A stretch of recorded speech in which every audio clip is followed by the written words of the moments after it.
Share boom channel पर एक बार फिर आपका स्वागत है। दोस्तों, आज मैं आपके लिए फिर एक बार करीब करीब 160-65 साल पुरानी कंपनी का शेयर लेकर आया हूँ मैं। और शेयर की प्राइस अभी 191 रुपये शेयर की प्राइस है। लेकिन इस कंपनी में क्या क्या घटा, क्या क्या घटनाएं हुई है, और अब तक ये कंपनी इतने साल हो चुके हैं, अंग्रेज़ों के ज़माने की कंपनी आज तक अस्तित्व में है तो क्यों है। ये वो दौर था जब अंग्रेज़ों का दौर था और हमारा देश गुलाम था और अंग्रेज़ों का शासन था। तो उस समय की जितनी भी कंपनियाँ होती थी, सबकी स्थापना अंग्रेज़ लोग ही करते थे, अंग्रेज़ उसके पार्टनर होते थे, ये मान सकते हैं।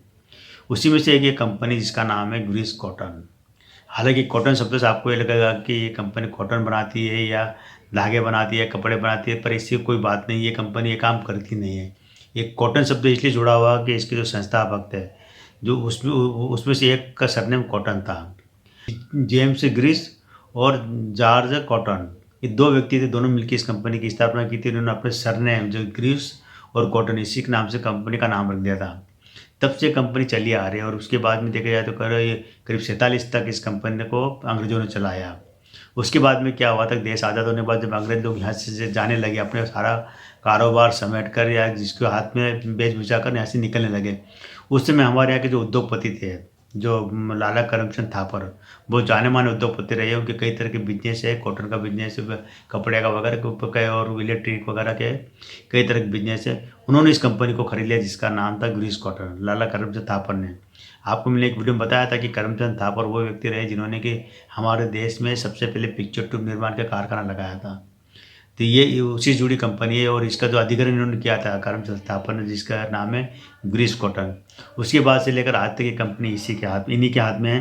आपने एक और नाम सुना होगा, ग्रीस, क्रॉम्पटन ग्रीस, कि जो कि ये पंखे इलेक्ट्रिक का जो बनाती है, अपने ये पंखे है, गीज़र है, इलेक्ट्रिक लाइट वगैरह बनाती है क्रॉम्पटन ग्रीस, वो भी इन्हीं की कंपनी है। वो इसलिए हुआ था कि ये ग्रीस कॉटन एक अलग कंपनी थी और जो क्रॉम्पटन एक अलग कंपनी थी।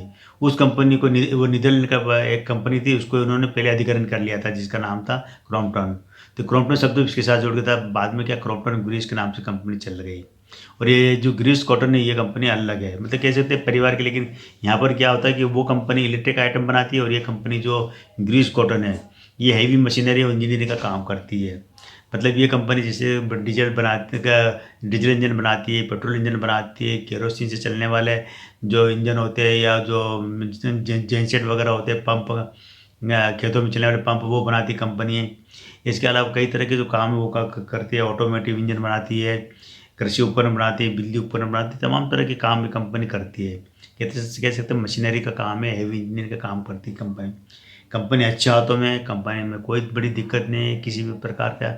अब ये आपको डेटा जानने से पता चल जाएगा, जो अभी हम डेटा की चर्चा करेंगे कि कंपनी का डेटा किस तरह का है। एक बात और बता देता हूँ कि जितनी भी जो पुरानी कंपनियाँ हैं हमारे देश में, सारी पुरानी कंपनी जो आज़ादी के पहले से कंपनियाँ बनी आ रही है, उनके संस्थापकों में अंग्रेज कहीं न कहीं आपको मिलेगा। और इस वजह से ये कंपनी को क्या अंतर्राष्ट्रीय व्यापार शुरू से जुड़ा हुआ, आज से नहीं पहले से जुड़ा हुआ, तो आज भी अंतर्राष्ट्रीय व्यापार इनका चलता है, कई देशों तो कारोबार फैला हुआ इनका है। लेकिन क्या है कि अब भारतीय जो उद्योगपति, उनको हाथ में कंपनियाँ आ चुकी है, तब हम कह सकते हैं कि ये कंपनी शुद्ध भारतीय है, इसमें अब अंग्रेजों का कोई लेना देना नहीं है, वो चले गए। शुद्ध भारतीय कंपनी है, लेकिन उन्हीं के नाम से चल रही है, फेमस है ग्रीस कॉटन, तो वही नाम चल रहा है। करमचंद थापर के जो पोते या बेटे वगैरह परिवार के लोग हैं, उनके बीच में मतलब कंपनी संभाल रहे हैं। तो पहले हम से ग्रीस कॉटन का डेटा देख लेते हैं, उसके बाद आगे की कहानी। तो इसकी जो करंट प्राइस चल रही है 191 रुपये के आसपास। आज ही के दिन ये 128 रुपये पर खुला था और 191 रुपये अभी इसकी करंट प्राइस चल रही है। एक साल का लो देखेंगे तो वो मिलेगा आपको 112 रुपये का, हाई मिलेगा आपको 199 रुपये का। पूरी लाइफ टाइम का लो देखेंगे तो वो आपको मात्र 80 पैसे का लो है और हाई मिलेगा आपको 258 रुपये का। ये इसकी जो बुक वैल्यू, शेयर की बुक वैल्यू करीब 61 रुपये की, यानी कि अभी आपको बुक वैल्यू से 3-3.5 गुना महंगा मिल रहा है। तो इतनी पुरानी कंपनी, जिसको जो करीब 150 साल से ज़्यादा पुरानी कंपनी अगर का शेयर आपको बुक वैल्यू से 3 गुना महंगा मिलता है तो कोई ज़्यादा महंगा नहीं है। ये जरूर ध्यान रखना है इसके अंदर, क्योंकि बुक वैल्यू वो दर्शाती है कि शेयर की एक्चुअल प्राइस दर्शाती है इसका। इसका जो आर ओ सी इसका 3.72 का एक कम है, बहुत कम है। आर ओ इसका 1.62 का ये भी कम है।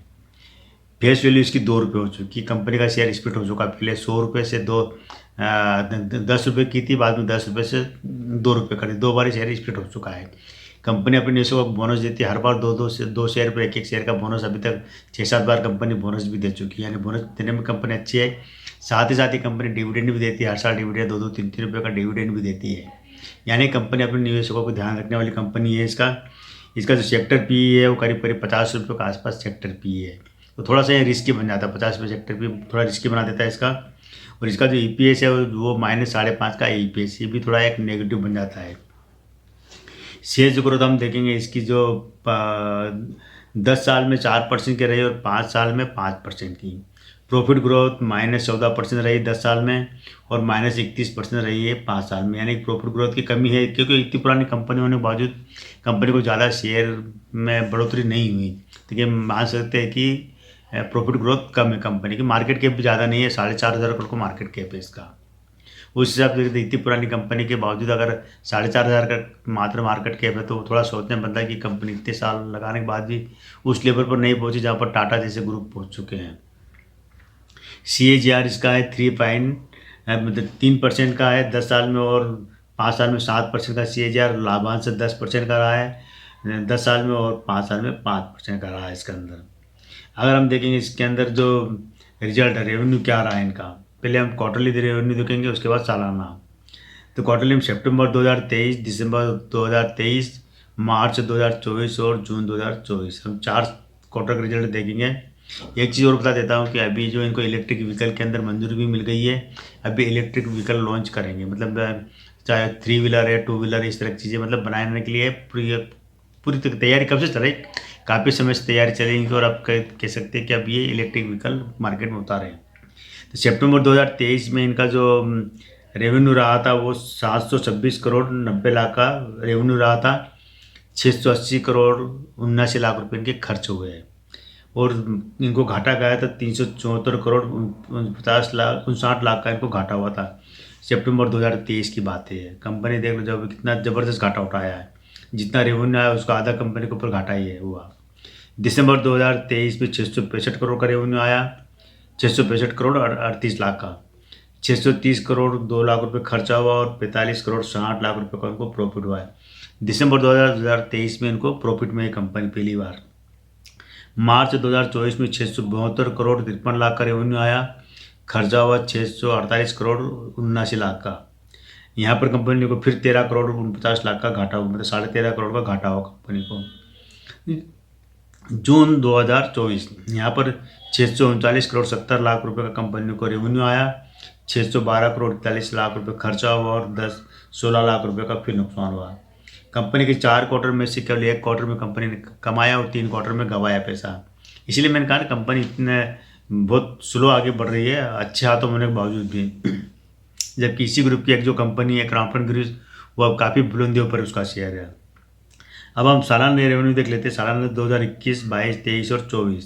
तो 2021 में इनको 1500 करोड़ का रेवेन्यू आया, खर्चा हुआ 1421 करोड़, और यहाँ पे 19 करोड़ का घाटा। देख लो जगह ये हालत है, कंपनी घाटा उठा रही है।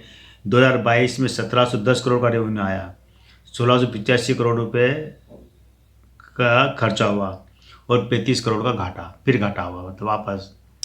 2023 में 26 करोड़ 99 लाख का रेवेन्यू आया, 25 करोड़ 73 लाख रुपए खर्चा हुआ, और 70 करोड़ रुपए प्रॉफिट। पहली बार कंपनी ने यहाँ पर 70 करोड़ रुपए कमाए हैं 2023 में। 2024 में 2633 करोड़ का रेवेन्यू आया, 2543 करोड़ रुपए खर्चा हुआ, और 367 करोड़ का घाटा। अब आप देख लीजिए कंपनी 4 क्वार्टर में, 1 क्वार्टर में प्रॉफिट में रही, 3 क्वार्टर में नुकसान घाटा। सालाना देखिए तो 4 साल के अंदर देखेंगे तो 3 साल तक कंपनी का घाटा रहा, और 1 साल कंपनी ने कमाए पैसे। वो भी पूंजी देखिए मालिक के पास है 46% की शेयर पूंजी है। रिजर्व इनके पास 1394 करोड़ का रिजर्व है, और 81 लाख का कर्जा देना है। अन्य देनदारियाँ 923 करोड़ की। कंपनी को जो कर्जे वाली बात है तो मात्र 1 रुपये में केवल 3 पैसे कर्जा देना है। कंपनी ने अपने आप को कर्जे से बाहर निकाले, कर्ज मुक्त कंपनी है, ये जरूर एक अच्छी बात है। इसमें होल्डिंग देखेंगे यहाँ पर प्रमोटर के पास 56% की होल्डिंग है, FIS के पास 3.18% की होल्डिंग है, और DIS के पास 3.44 की होल्डिंग है, और पब्लिक के पास 37.36% की होल्डिंग है।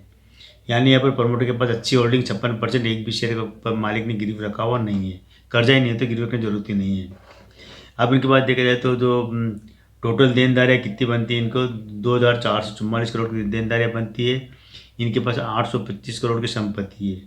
निवेश किया हुआ है 157 करोड़ का निवेश किया, और अन्य देनदारियाँ 1400 करोड़। मतलब ये जो देनदारी आती है इसके अंदर मालिक का पैसा भी लगा होता है, जरूर ध्यान रखना है इसमें। शुद्ध कैश फ्लो इनके पास अच्छा है, करीब करीब 61 करोड़ का शुद्ध कैश फ्लो, अच्छी बात है यहाँ पर। इसकी जो और भी कंपनियाँ हैं, जो ग्रीस है ना, इसकी कई कंपनियाँ हैं, ये 5-6-7 कंपनी, वो भी नाम बता देता हूँ आपको मैं। 7 कंपनी की, एक तो इनकी ग्रीस इलेक्ट्रॉनिक एंड मोबिलिटी, ये कंपनी इनकी है। इसके अलावा ग्रीस फाइनेंस एंड लीजिंग, ये कंपनी इनकी है जो फाइनेंस का काम करते हैं। इसके अलावा ग्रीस टेक्नोलॉजीज इंक, ये भी इनकी कंपनी है। इसके अलावा जो ग्रीस कॉटन नीदरलैंड और बीवी इंटरनेशनल, ये भी एक इनकी कंपनी है। ग्रीस फेरीमैन डीजल, ये भी इन्हीं की कंपनी है। एस्कॉट इंटरनेशनल FCZC, ये भी इन्हीं की कंपनी है। और ग्रीस टेक्नोलॉजी लिमिटेड, ये भी इनकी कंपनी। यानी कि 6-7 कंपनियाँ ये कंपनी चलाती है। ये जो मैंने बताया ना, जो क्रॉम्पटन ग्रीस जो थापर समूह का है, उनके पास ही कंपनी, उन्हीं की कंपनी जुड़ी है। अब परिवार किस बंटवारे में कंपनी किसके पास गई क्या है, एक अलग बात है, लेकिन कंपनी का भी संभाल थापर समूह ही संभाल रहे हैं। तो ये जो कंपनी जो करती क्या है, ये मैं बता देता हूँ कि इसके जो ग्राहकों में बड़े बड़े जो हमारे जो ऑटोमोबाइल क्षेत्र के जो लीडर है का जो बनाते हैं, जो 3 व्हीलर 2 व्हीलर 4 व्हीलर बनाते हैं, वो इसके ग्राहकों की लिस्ट में शामिल है। जैसे Mahindra, Piaggio, Tata, TVS, Atul auto सहित और भी कई तरह के जो लोग हैं, जो बड़े बड़े बिजनेसमैन, वो इनके ग्राहकों की लिस्ट में शामिल है। इंजन बनाती है, जेनसेट बनाती है, और साथ ही साथ ये खेतों में काम आने वाला उपकरण भी बनाती है, सर्विस भी देती है, सेवा भी देती है। कई देशों तक इनका कारोबार फैला हुआ है। तो एक तरह से कह सकते हैं कि शेयर अच्छा है, आप लेना चाहे ले सकते हैं, लेकिन थोड़ी सी बस ये इसका कि रिस्की बना देता है। ये इसका जो 50 रुपये का इसका सेक्टर पे, ये यहाँ थोड़ा रिस्की है। बाकी इसमें कोई भी नेगेटिव नहीं है। प्रमोटर ने अपने मतलब अच्छी खासी होल्डिंग है, शेयर भी एक भी गिरी हुई नहीं है, और ये अभी थापर बंधुओं के हाथ में कंपनी है।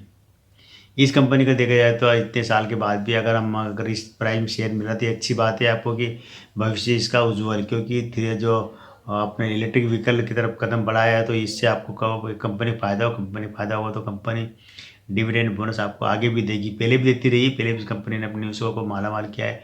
हर साल बोनस देती है, डिविडेंड भी दिया हुआ है, इसके अलावा जो शेयर को स्प्लिट भी किया हुआ है। कुल मिला के हम अगर इस एनालिसिस के आधार पर ये कह सकते हैं कि कंपनी को हम 10 में से आराम से 8 नंबर दे सकते हैं। अब रही बात शेयर को लेना ना लेना, तो ये आपकी मर्जी रहेगी, मेरी तरफ से कोई फोर्स नहीं है। हम इस शेयर को थोड़ा सा एवरेज मानते हैं, बहुत अच्छा भी नहीं कह सकते, बहुत बुरा भी नहीं कह सकते हैं, लेकिन भविष्य उज्ज्वल है।